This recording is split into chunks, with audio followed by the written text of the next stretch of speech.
La femme est-elle l'avenir de l'homme? Vous le savez, c'est une phrase d'Aragon, écrite dans un poème en 1963. Il l'avait formulée un petit peu autrement. L'avenir de l'homme est la femme. Mais ce qu'on connaît parfois le plus, en tout cas pour les plus anciens, c'est la chanson de Jean Ferrat, qui déclare en 1975, lui il l'affirme, la femme est l'avenir de l'homme. Volontairement, j'ai mis avec un point d'interrogation pour lancer la réflexion alimenter le débat. Et alimenter le débat, voilà, et bien partir de ce prétexte-là pour dérouler cette réflexion. À l'époque, on est, voilà, fin des années 60, 70, on est encore avec un statut de la femme qui est encore en train d'être créé, c'est pas si facile que ça, c'est une déclaration un peu politique, mais en même temps, on n'est pas dans la mentalité d'aujourd'hui. C'est-à-dire, il ne s'agit pas de se dire, est-ce que la femme va remplacer l'homme? Mais c'est l'homme dans le sens plus large de l'humain. Est-ce que la femme est un élément essentiel pour l'avenir de l'humain ou pas? Dans la tradition juive, on poserait la question de manière un peu différente. C'est est-ce que l'avenir de l'humain dans sa globalité, ce n'est pas plutôt le couple que l'homme ou la femme? Et c'est à partir de cette réflexion-là qu'on va essayer de regarder un peu les textes de la tradition, voir comment l'homme dans sa globalité est défini dans la Torah, loin des problématiques politiques, parce qu'en réalité aujourd'hui, si on y réfléchit bien, il y a une vraie interrogation. Quelle est la place du masculin, la place du féminin? Sont-ils en concurrence? L'un doit-il gagner des parts de marché par rapport à l'autre, le dépasser peut-être? Et c'est une réflexion complètement d'actualité. Dans les journaux aujourd'hui, vous dites, dans l'éducation c'est majoritairement féminin, à la télévision ça devient de plus en plus féminin. Est-ce qu'il n'y a pas un certain nombre de secteur où finalement la femme prend le pas sur l'homme? En même temps, dans la tradition juive, dans l'histoire plus exactement du peuple juif, il n'y a pas une vision très claire. Si on regarde la place de la femme XVIIIe siècle, Moyen-Âge, ça n'a rien à voir avec celle qu'elle pouvait avoir à l'époque de la Gemara, à l'époque du Talmud quand on la voit à l'intérieur, mais en même temps, on se dit quelle est la bonne position. Donc on a cette problématique d'essayer de comprendre, non pas comment dans le déroulement de l'histoire juive, la femme a eu une place ou pas, mais essayer de reprendre les textes à la base pour essayer de trouver ce que Dieu attend de nous par rapport à la place de chacun à l'intérieur de la société. Donc reprenons les textes d'origine. Lorsque Akadosh Baruch Hu crée l'humain, dès le départ, il le crée Zachar Nekeva. Première phrase significative, dans le premier chapitre de la Genèse au verset 27, Dieu créa l'homme à son image, c'est à l'image de Dieu qu'il le créa, mâle et femelle créés à la fois. Donc, il est clairement posé que le Adam, d'origine, c'est mâle et femelle à la fois. Le Midrash et le Zohar nous diront c'est un être androgyne. On va y revenir. Mais donc, on nous dit bien que l'humain fondamental, ce n'est pas le masculin, c'est l'ensemble Zachar ou Nekeva. Deuxième élément à comprendre, lorsque Akadosh Baruch Hu fait défiler les animaux devant Adam Arishon, devant Adam, il les fait défiler pour que l'homme puisse donner un nom à ces êtres.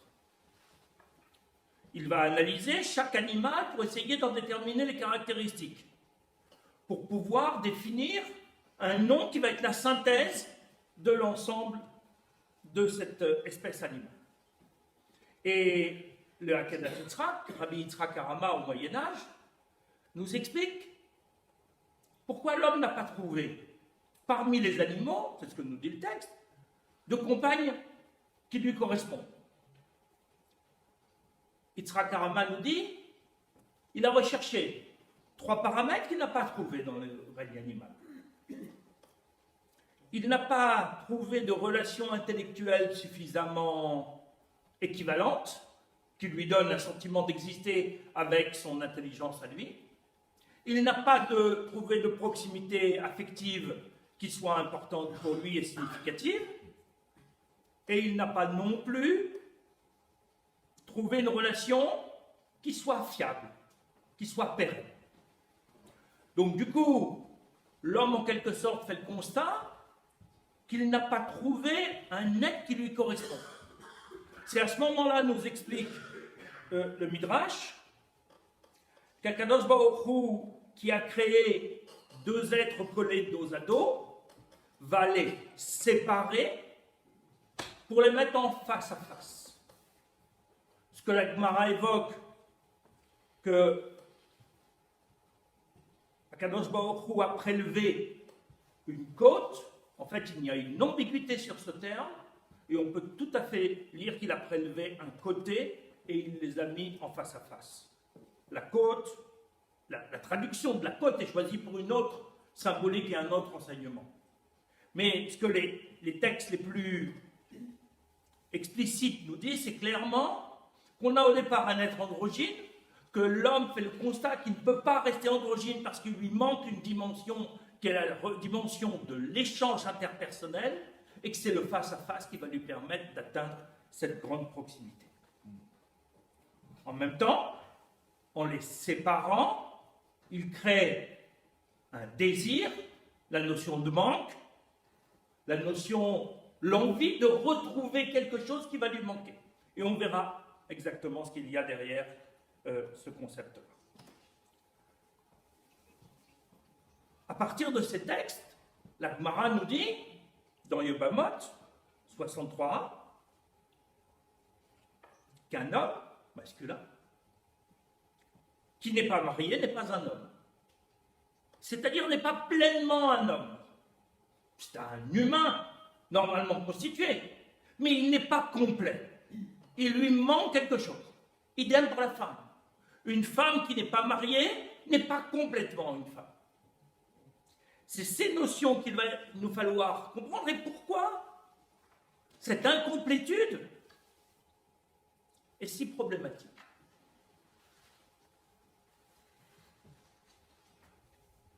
Il n'est absolument pas question ici du problème de la reproduction, parce que l'homme androgyne était capable de se reproduire. Donc ce n'est pas parce qu'un homme n'est pas marié et qu'il ne peut pas se reproduire qu'il n'est pas complet. Ça, c'est une autre problématique. C'est une autre mitzvah. Mais là, il a besoin d'être lui-même, pleinement lui-même, et il lui manque quelque chose dans son intériorité pour être pleinement lui-même. Donc, on l'a vu, l'homme primordial est Zachar ou Nekeva. Et les kabbalistes nous disent, ne croyez pas que c'est simplement l'homme primordial qui est Zachar ou Nekeva, parce que cette identité première, elle se retrouve dans chaque individu. C'est-à-dire que d'une certaine façon, dans l'âme de chaque individu, il y a une partie Zachar, masculine, et une partie Nekeva, féminine. C'est-à-dire qu'à l'intérieur de chaque individu, qu'il soit homme ou qu'il soit femme, il y a une part masculine et une part féminine. On remet clairement en cause la notion de suprématie de l'homme, du masculin, par définition.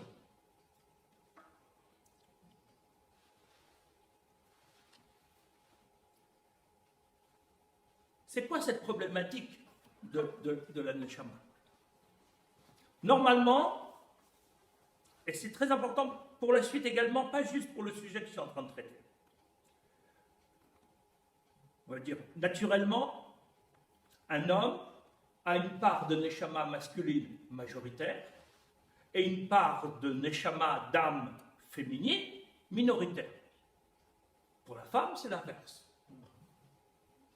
Donc, le fait que, dès le départ, Akadosh Baruch Hu ait créé un être qui soit Zachar ou Nekeva, masculin et féminin, il provoque le manque aussi de la neshama de chaque individu qui n'a pas son âme complète. Puisque d'une certaine façon, pour le masculin, une partie de son âme est chez la femme qui lui est destinée. Sabadzo. Pour la femme, une partie de sa féminité se trouve dans l'âme de l'individu masculin qui lui est destiné. Il y a donc d'emblée une incomplétude qui n'est pas une incomplétude physique. Au niveau physique, on n'a pas de problématique particulière. Mais il y a quelque chose dans notre neshama qui n'est pas complet. C'est dans la rencontre, grâce au médiateur de l'amour, que les deux vont pouvoir se retrouver et se compléter. Mais pour qu'ils puissent se compléter, il faut qu'il y ait une vraie rencontre. Pas juste une juxtaposition. C'est pas parce qu'on est face à quelqu'un qui est du sexe opposé que d'un seul coup on reçoit notre part. Il faut qu'il y ait une vraie relation entre les personnes, un vrai échange, une vraie sortie de notre suffisance individuelle. Sinon, on ne reçoit rien de l'autre. La rencontre, ce n'est pas un côte à côte, ce n'est pas un face à face. C'est une métamorphose de notre personnalité en m'enrichissant de la personnalité de l'autre. C'est parce que je prends un risque en considérant que je ne suis pas la totalité, mais que j'ai un manque, que je vais avoir envie de rencontrer quelqu'un d'autre qui va m'apporter quelque chose. Donc je dois accepter mon manque. Je dois accepter mon incomplétude pour pouvoir recevoir quelque chose de l'autre. Quelque chose qui va se transmettre dans la relation, dans l'échange intellectuel, dans l'échange affectif, qui fait qu'à ce moment-là, j'atteins ma propre complétude. Mais si je ne suis pas dans la rencontre, alors j'ai rien reçu, j'ai rien fait. On peut être marié, mais ça n'a rien changé. On peut avoir des enfants ensemble, mais ça n'a rien changé. On ne s'est peut-être jamais rencontré. De personne à personne.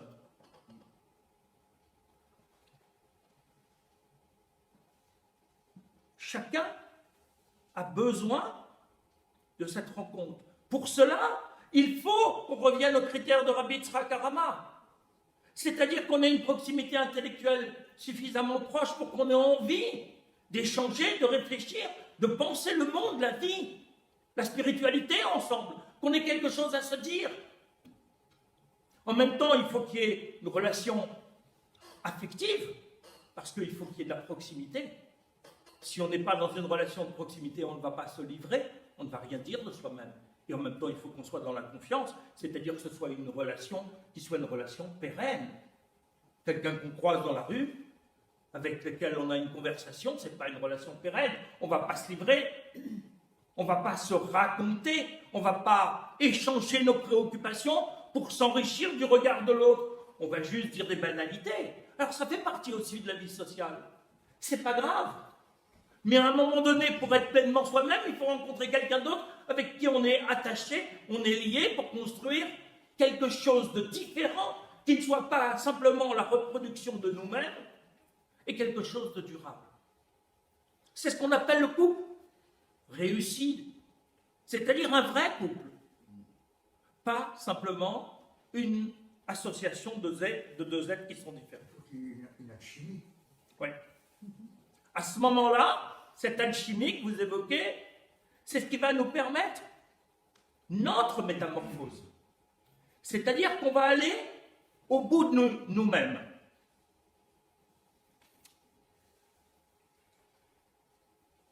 Avant d'arriver à comprendre ce que chacun apporte, il nous faut faire un autre détour. détour pour essayer de comprendre, par rapport à la Torah, comment se positionnent l'homme et la femme, le masculin et le féminin. Or, sur cette question-là, je vais vous rapporter trois références qui me semblent essentielles pour notre réflexion.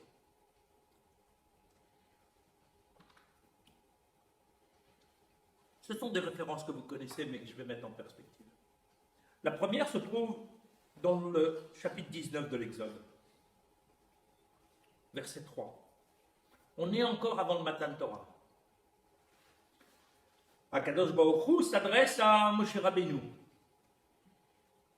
et lui dit: ainsi tu parleras à la maison de Yaakov et tu déclareras au Bnei Israël. Vous connaissez la lecture classique rapportée par Rashi. Bet Yaakov, la maison de Yaakov, ce sont les femmes, et tu leur adresseras une parole douce. Bnei Israël, ce sont les hommes auxquels il faut tenir un langage plus ferme. C'est pas juste une différence liée à une dimension de politesse, comme on peut comprendre en Occident. Ça va être une différence qui va être beaucoup plus profonde et qu'on va essayer de trouver à l'intérieur. Deuxième référence, elle est très à la mode aujourd'hui, elle est liée à la mitzvah de Hakel. Vous le savez, pour la mitzvah de Hakel, à la fin de l'année shabbatique, à la fin de Sukkot, plus exactement à la fin de Sukkot de l'année shabbatique, le roi devait réunir l'ensemble du peuple pour lire des passages du Sefer Dvarim. Et on nous dit bien, convoque le peuple entier, hommes, femmes et enfants, ainsi que l'étranger qui est dans tes murs, afin qu'ils entendent et s'instruisent et révèrent l'Éternel, votre Dieu, et s'appliquent à pratiquer toutes les paroles de cette doctrine. Donc on nous dit bien, l'ensemble de la population, hommes, femmes et enfants. Tout le monde est concerné par la Torah. Il n'y a pas que les hommes qui sont réunis pour entendre la lecture de Hakel. Mais chacun vient pour quelque chose de particulier, nous disent les sages.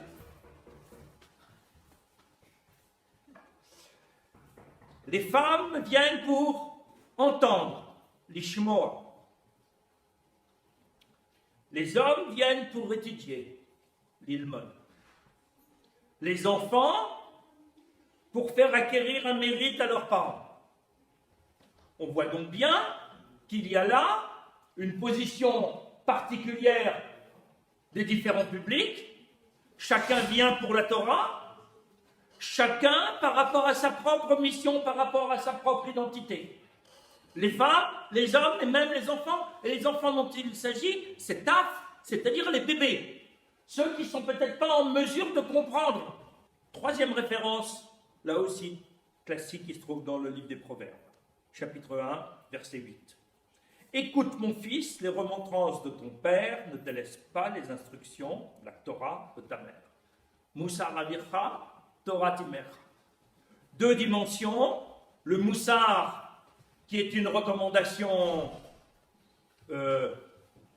dure, qui est un cadrage, qui est celui de la loi, la Torah, qui est un enseignement essentiel.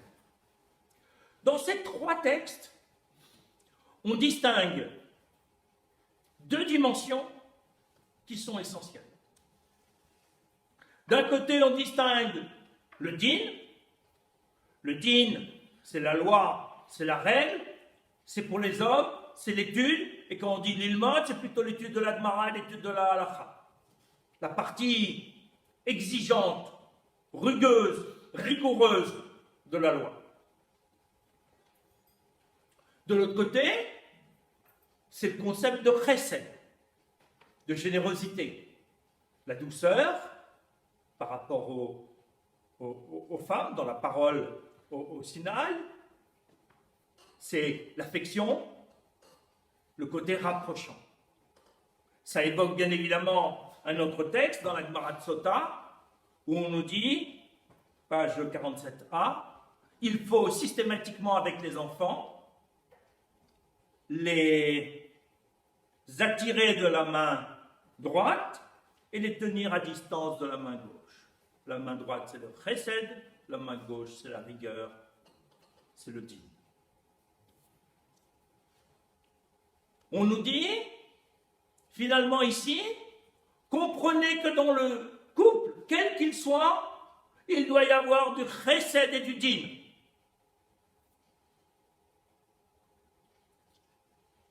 Traditionnellement, et je vais revenir sur ce terme traditionnellement, habituellement, le din, c'est du côté masculin, le chesed, c'est du côté féminin.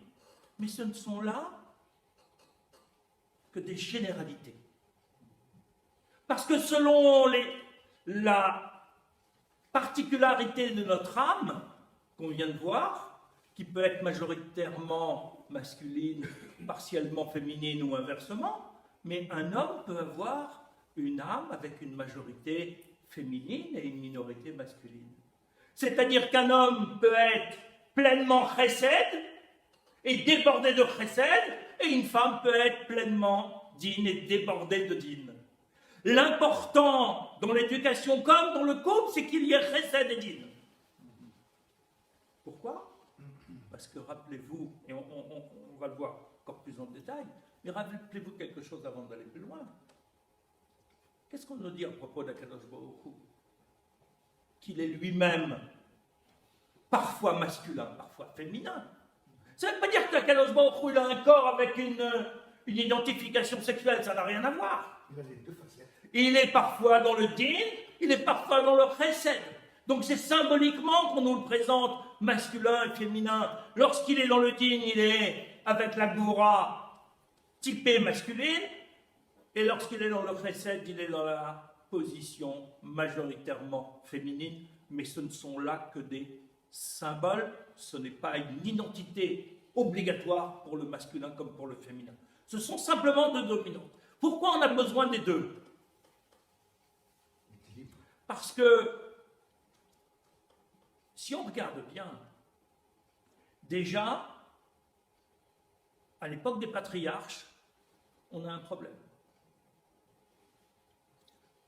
C'est la lecture du Rav Dessler, qui nous dit, regardez la problématique d'Abraham. Abraham, il est entièrement chesed. Mais son chesed peut être dangereux. L'amour et la générosité peut amener hors des limites de la Torah. Parce que pour amour de l'autre, on peut faire plus que ce que l'on doit, ou on peut faire des choses qui ne seraient pas dans le cadre du din. Donc il faut que le din, que le chesed d'Abraham soit tempéré. Par qui il est tempéré? Par le din de Sarah. Où est-ce? Dans le din Sarah. Lorsqu'elle dit à Abraham, Ishmaël, je ne veux pas qu'il reste avec mon fils parce que mon fils doit devenir ton héritier spirituel, il doit devenir ton vrai successeur. Et il y a une influence qui est mauvaise, elle est dans le din. Elle a raison d'être dans le din dans ce cas-là. Mais Abraham, il était entièrement chesed. Il a un problème. Il ne peut pas repousser cet enfant qui est le sien hors de sa maison. Akadosh Baruch Hu va arbitrer en disant oui, c'est la bonne décision. Quand est-ce que la métamorphose d'Abraham est totalement faite? Au moment de la Akedat Yitzhak. L'une des lectures de la Akedat Yitzhak, c'est de dire, est-ce que Abraham, qui est entièrement chesed, par obéissance à Akadosh Baruch Hu, est capable de din, de rigueur, parce qu'aller tuer son fils, parce que Dieu lui demande, c'est du din, c'est pas du chesed. Dans le chesed débordant d'Abraham, il aurait dû envoyer tout balader et dire ça va pas, je peux pas. Je suis depuis ma naissance entièrement chesed. Tu me demandes quelque chose qui est hors de ma portée. Tu me demandes de sacrifier mon fils unique que j'aime. Il a intégré le din parce que dans toute sa vie avec Sarah, il y a une métamorphose d'Abraham qui fait qu'il a intégré une partie des valeurs de Sarah et qu'à un moment donné, il va être capable de la Akedat Yitzhak. Mais elle a aussi intégré les valeurs de Chesed d'Abraham. Qu'est-ce qu'elle fait de si Chesed extraordinaire? Elle propose Agar à son mari pour que ce soit lui qui ait un enfant. Si elle ne peut pas en avoir, au moins que lui il en ait un. Elle s'est métamorphosée.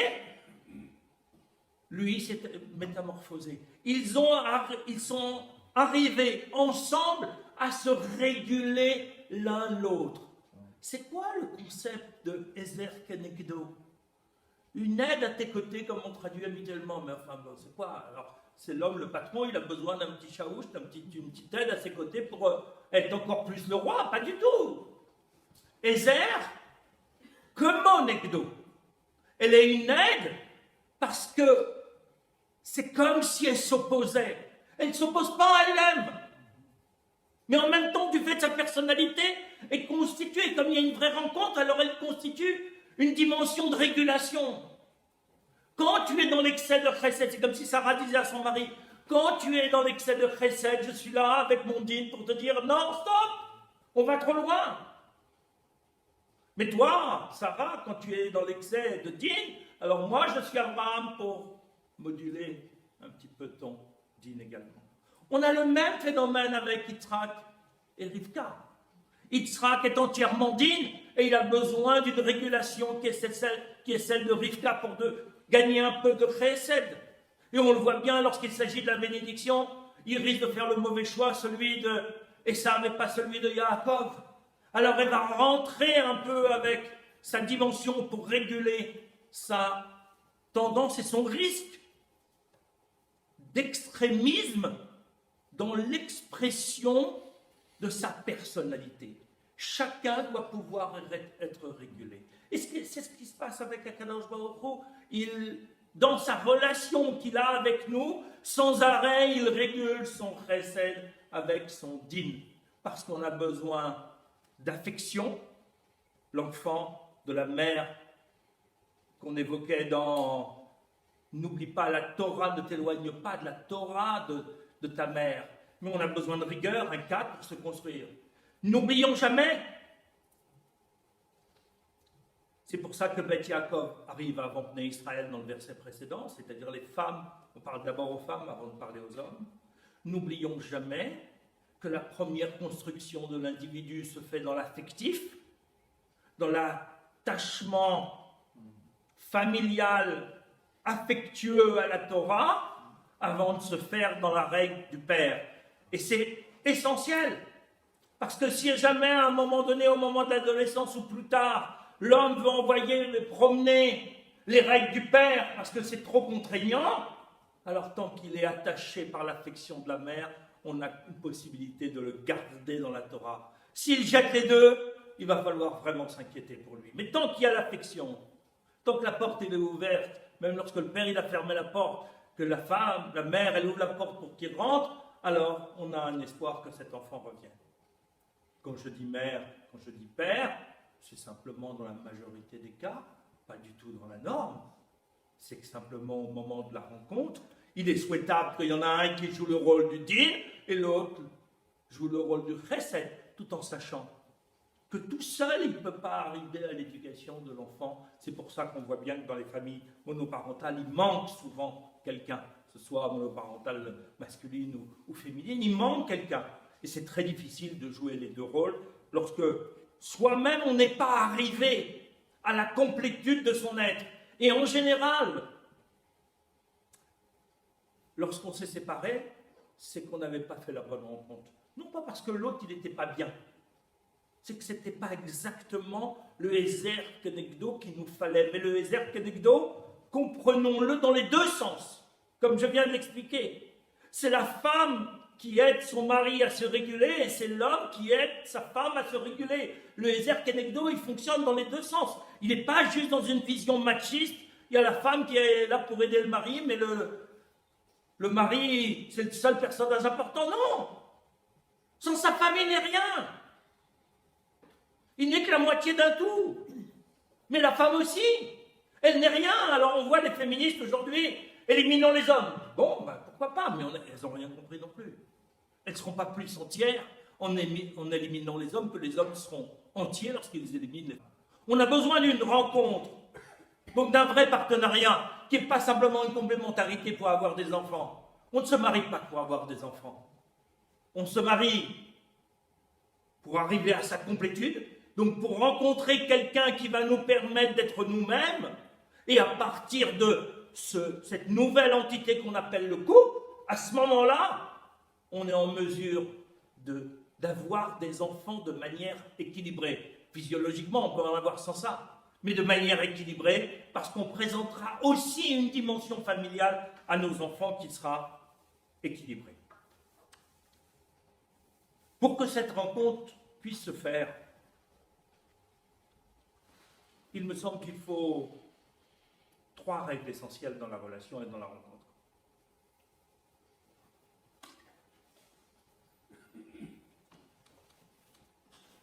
Premièrement, rechercher la beauté de l'âme, pas la beauté du corps. C'est pas contradictoire, tant mieux. Et c'est pas une hérésie de considérer qu'un homme comme une femme doivent chercher à être beau. Il faut se plaire à soi-même, il faut pouvoir plaire aux autres, c'est important, mais c'est pas une fin en soi. On le voit toujours avec Abraham et Sarah. Lorsqu'ils sont en relation, lorsqu'ils sont ensemble, ils ne sont pas dans une relation de regard de l'un sur l'autre. Lorsque Abraham doit descendre en Égypte et qu'il dit à sa femme, « Je t'en prie, je sais que tu es belle », sous-entendu, très belle pour des regards uniquement extérieurs des Égyptiens, et donc je suis en danger. Eux ne vont pas rechercher ta beauté intérieure. Ils vont simplement regarder ton apparence et ils vont se dire ça, c'est une femme pour le pharaon, pour le roi. Alors on est en danger. Alors dis que tu es ma sœur. Et à partir de là, on va essayer de trouver une solution de s'en sortir. Mais c'est pas que Abraham ne savait pas que sa femme était belle. Ça fait des années qu'ils sont mariés. Ils se sont forcément regardés. Et puis il n'y a pas de mal à se regarder. Il y a du mal à regarder l'autre comme une statue, comme un objet, qui est juste là pour être beau ou pour nous servir. Là, on tue l'être qui est en face de soi. On détruit son âme. On la considère comme étant un objet figé et qui est juste là comme une potiche pour être correct. C'est pas sa femme, c'est un objet. Donc Abraham, il connaît sa femme. Il sait que sa femme, elle est belle. Mais il la regarde en essayant de regarder au-delà de son apparence. C'est-à-dire en essayant de trouver la profondeur de son âme, sa richesse, la particularité de sa personnalité. Il a besoin d'un partenaire humain. Il n'a pas besoin d'un robot qui va faire le ménage, la cuisine et qui permettra d'avoir des enfants. Ça, ce sont des machines. Maintenant, même pour le ménage, on a des robots. Pour la cuisine, on a des robots. Ça ne remplace pas la femme. Ça veut dire qu'on n'a plus besoin de femmes parce qu'on a des robots. Et vice-versa dans l'autre sens. Mais le regard des Égyptiens va être tout autre. Lui, le regard des Égyptiens, il est justement matérialiste. Donc les Égyptiens vont regarder Sarah comme étant une belle femme. Donc, il faut la capturer pour le roi. D'où le stratagème. La première, donc,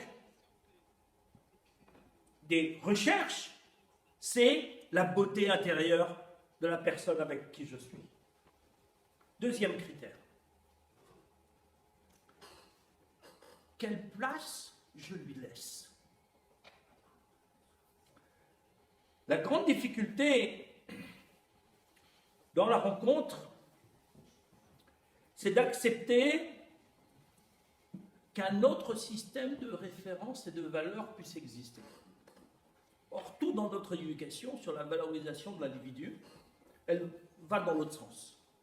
On est important, on a raison, on est les plus intelligents. Si c'est ça, on est dans l'incapacité de rencontrer qui que ce soit. C'est-à-dire d'accepter la différence, d'accepter un autre point de vue. Il ne peut pas y avoir de dialogue. On bouge tout. Notre ego est omniprésent et il n'y a pas de rencontre. Il peut y avoir une relation utilitaire, mais il n'y a pas autre chose. Pour qu'il puisse y avoir rencontre, il faut que j'accepte, pas d'avoir tort ou raison. C'est pas ça le problème. On n'est pas dans une lutte, on n'est pas dans une confrontation, c'est pas un concours.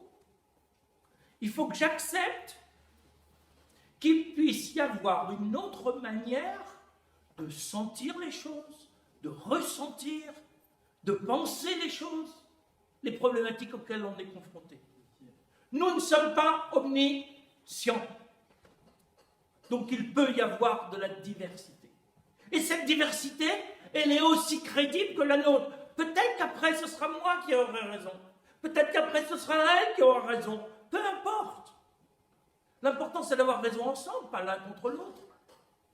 C'est que les arguments des uns et des autres soient entendus, que l'on ne soit pas dans un monologue avec quelqu'un qui dit oui, oui, bien sûr, le chef a toujours raison, ou le mari a toujours raison, moi je dois suivre. Ça n'existe pas. C'est pas une rencontre, c'est pas un couple, c'est une armée, une dictature familiale, ça existe, il y en a plein. Mais c'est pas des couples. Ça ressemble à un couple. Ça, on a l'apparence extérieure, mais ce n'est pas un couple. Il n'y a jamais eu de rencontre. Donc, de la même façon qu'Akadosh Baruch Hu, il nous a fait de la place pour exister. Sinon, on ne fait pas de place pour que l'autre existe, il n'existera pas. Mais, du coup, notre complétude ne pourra pas être atteinte. C'est nous qui perdons. L'autre perd, mais nous aussi. On n'a rien gagné. Notre âme ne va pas se compléter. Dernier critère. Ça va vous sembler une évidence, mais c'est probablement la chose la moins évidente. Il faut aimer l'autre. Sous-entendu, aimer l'autre et pas uniquement s'aimer soi-même. Qui j'aime quand je dis que j'aime l'autre? Est-ce que j'aime vraiment l'autre? Ou est-ce que je m'aime à travers l'autre? Ou je m'aime parce que l'autre m'aime? Mais c'est centré sur moi. Je ne me suis pas intéressé à lui. Ce qui m'intéresse, c'est qu'il me dise qu'il m'aime parce que ça flatte mon ego, ça m'encourage, ça m'élève. Quand je fais des cadeaux, je les fais pour me faire plaisir ou pour lui faire plaisir en lui offrant quelque chose que lui va aimer ou elle va aimer alors que moi je ne l'aime pas? Qu'est-ce que je recherche dans la relation à l'autre? Son plaisir ou uniquement le mien dans tous les instants de la vie? De la même façon, tout ceci peut être transposé au niveau divin. N'oublions pas une chose, je l'ai dit tout à l'heure, Akadosh Baruch Hu, il est à la fois masculin et féminin. Nous apprenons dans la relation à l'autre, à l'intérieur du couple, à être un humain complet, parce qu'il n'y a que l'humain complet qui peut être en relation avec Akadosh Baruch Hu. Deuxième chose essentielle, ce que j'apprends dans ma relation interpersonnelle avec mon partenaire, c'est ce que je suis capable de transposer avec Dieu. Si je ne laisse pas de place à l'autre, peut-être que je n'en laisse pas non plus à Dieu. Peut-être qu'au lieu de le considérer comme moi étant son serviteur, je le considère comme lui étant à mon service. Et je n'arrête pas de lui demander des choses. Fais-moi ci, fais-moi ça. Donne-moi la santé, donne-moi la richesse, donne-moi tout ce que je veux. Qu'est-ce que je lui donne? Qu'est-ce que je donne à Dieu? Je suis juste dans la demande. Mais je me suis pris pour le roi. Et c'est mon sujet. Avec ta femme, c'est la même chose. Qu'est-ce que j'attends d'elle? Juste qu'elle me serve. Mais qu'est-ce qu'elle attend? Elle se prend pour une princesse. Mais non. Une princesse, elle est capricieuse. Elle veut, mais elle donne rien. Non. Bien sûr, à nos yeux, elle peut être une princesse, mais pas à ses yeux. Qu'elle le soit à mes yeux, c'est une chose, c'est moi qui vais la considérer, qui va l'estimer, qui va lui donner du kavod, mais si elle l'est à ses propres yeux, alors on est fichu. Il ne faut pas qu'elle se prenne pour une princesse. Il faut qu'elle se prenne pour une partenaire, une vraie partenaire dans une relation où on est associés pour faire des choses ensemble. Elle a son mot à dire, elle n'a pas juste à exprimer des caprices. Sinon, on n'avance pas, mais l'homme, c'est la même chose. S'il se prend pour le pacha, on n'a rien gagné. Parce qu'il va faire la même chose avec Akadosh Baruch Hu. Si je ne laisse pas de place à l'autre, je n'en laisse pas à Akadosh Baruch Hu. Si je n'aime pas l'autre, c'est-à-dire si je ne me préoccupe pas de ses besoins à lui, je ne vais pas aimer Dieu. Je crois que je l'aime, mais je ne l'aime pas. C'est moi que j'aime avec Dieu à mon service. Je me suis trompé. Comment je peux demander des bénédictions alors que moi-même, je ne suis pas à son service, je ne lui donne rien. Il me demande des mitzvot, mais je ne fais pas. Il me demande de l'aimer gratuitement, sans attendre de réponse, et je ne le fais pas. Et je n'attends que des réponses. Et on entend ça partout. Mettez au défi le bon Dieu. Mais non, je suis quoi pour le mettre au défi? Que je me mette d'abord moi au défi. Que moi-même, je me dise, qu'est-ce que je fais pour Akadosh Baruch Hu? Lui, c'est ce qu'il a à faire. Le Ramak, Rabbi Moshe Cordovero, explique dans un de ses ouvrages que Akadosh Baruch Hu, il est entièrement chesed. Dans le fond, il est chesed. Il fait semblant d'être digne chez nous parce qu'on en a besoin. Mais dans le fond, dans son être profond, il est entièrement chesed. Et il y a des canaux de chesed qui descendent du ciel vers nous. Le seul problème, c'est que c'est nous qui avons les clés en bas, c'est pas lui. C'est pas lui qui va remplir le canal, il est rempli. Mais nous avons les clés pour ouvrir chaque canal. Par notre comportement, par notre avoda, par notre filote, par notre action horizontale comme notre action verticale, dans la relation au prochain comme vis-à-vis d'Akadosh Baruch Hu. Alors on lui demande de nous envoyer des choses, mais la clé c'est nous qui l'avons, on l'a dans la poche. Elle est là, elle n'est pas là-haut. Si on prend la bonne clé et qu'on ouvre le canal, alors on reçoit. Mais on se trompe en lui demandant de remplir le canal, il est déjà plein. C'est nous qui devons travailler sur nous-mêmes. Nous ne sommes pas au service d'Akadosh Baruch Hu dans le sens des idolâtres. On n'offre rien à Dieu.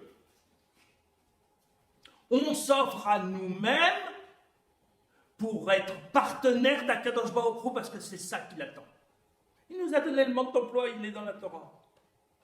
Il nous demande de suivre ce mode d'emploi pour arriver à être pleinement partenaire d'Akadosh Baruch Hu. Ça passe par notre vie de couple, ça passe par notre épanouissement à l'intérieur du couple, dans notre relation avec nos femmes, avec nos enfants, et les femmes dans leur relation avec leur mari. On n'est pas que dans une relation faussée. Il faut de l'authenticité. C'est ce qu'il y a dans l'amour qu'on évoque. Aimer l'autre, c'est pas être là pour le séduire. Ça ne sert à rien de se mettre du parfum 5 minutes avant qu'il arrive pour qu'il soit content quand il arrive. C'est de l'hypocrisie.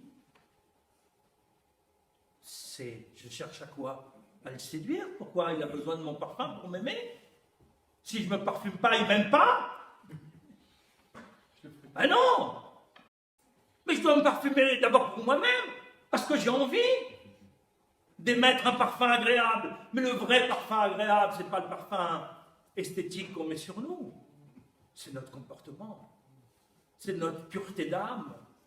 C'est ça notre vrai parfum agréable aux autres et agréable à Dieu. Je ne suis pas contre le parfum, continuez à l'utiliser, mais ne l'utilisez pas comme étant une arme de séduction.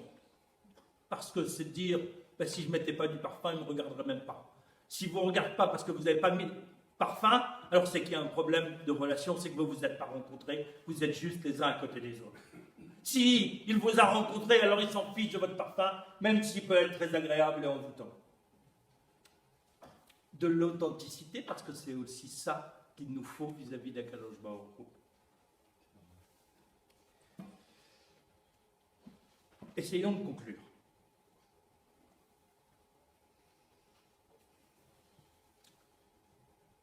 Il s'agit, vous l'avez bien compris, dans la tradition juive, dans la Torah, telle qu'on essaye de l'expliciter, certainement pas d'un remplacement de l'un par l'autre. La femme n'est pas l'avenir de l'homme. La femme et l'homme ensemble, dans une rencontre positive, sont l'avenir de l'humain. C'est comme ça qu'on aurait dû formuler notre réflexion de ce soir. Parce que la relation doit être une relation enrichissante mutuellement. L'un n'est pas au service de l'autre et vice-versa. C'est l'un avec l'autre qu'on essaye de construire une entité nouvelle.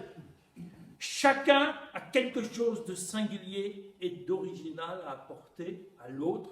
Il faut en être persuadé et il faut que l'autre en soit persuadé parce que c'est la condition de l'amour. On aime quelqu'un si on pense que l'autre a quelque chose que je n'ai pas et qui me plaît. Et que ce n'est pas que son esthétique, ce n'est pas que son compte en banque, ce n'est pas que des choses matérielles, c'est quelque chose qui est dans la personnalité. On n'est pas identique. Parce que si on est identique, alors on n'a pas d'impact l'un par rapport à l'autre. On se regarde dans une glace et ça suffit. On a besoin d'être différents pour s'enrichir, pas trop différents, sinon on n'arrive pas à se parler. Mais on a besoin de différence, de singularité pour arriver à construire une entité nouvelle qui soit positive. L'avenir de l'humain s'écrit donc en fonction de la rencontre réciproque de l'homme et de la femme, chacun étant aussi important que l'autre pour atteindre la complétude. Dieu est pleinement lui-même, j'y suis presque, dans sa rencontre de l'homme, lorsque le din rencontre le chesed et vice-versa. Si on arrive à réguler l'un avec l'autre, on est pleinement humain et on est pleinement partenaire d'Akadosh Baruch Hu. Merci.